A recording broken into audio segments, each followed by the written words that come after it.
ulfinakeenima martino adagahu tola jedhen qabu abba ko garumma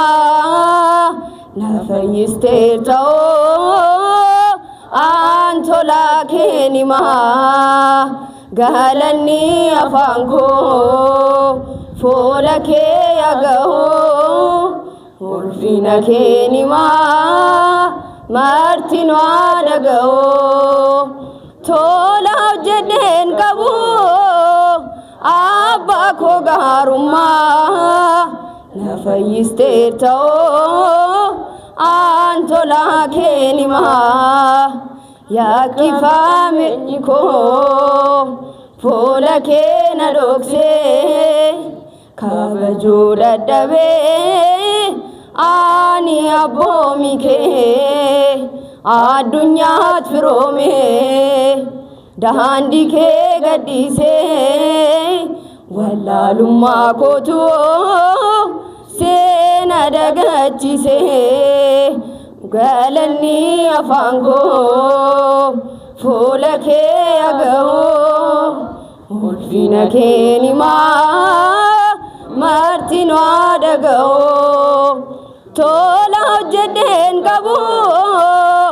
abba ko garumma nafayiste antola keenima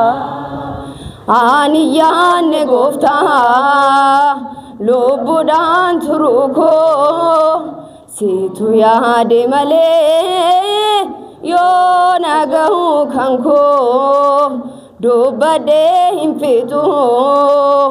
waaqa kolmaake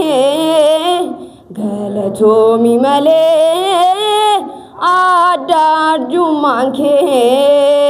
galanni afanko folake agahu ulfinakeenima martino adagahu tola jedhen qabu abba ko garumma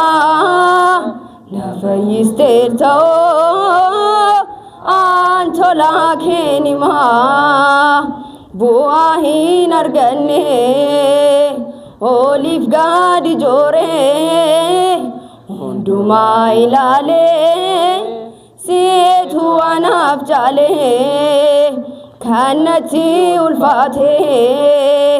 bajubu sana si kan olche abba ko dipina galanni afanko folake agahu ulfinakeenima martino adagahu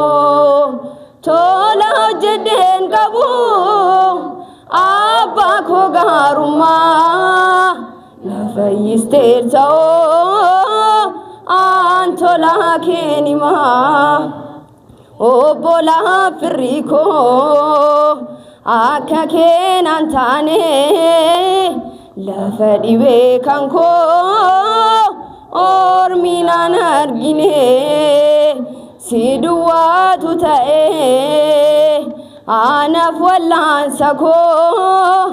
galatan gutame kana farramniko galanni afanko folake agahu ulfinakeenima martino adagahu tola jedhen qabu abba ko garumma nafayiste antola keenima galanni afanko folake agahu ulfinakeenima martino adagahu tola jedhen qabu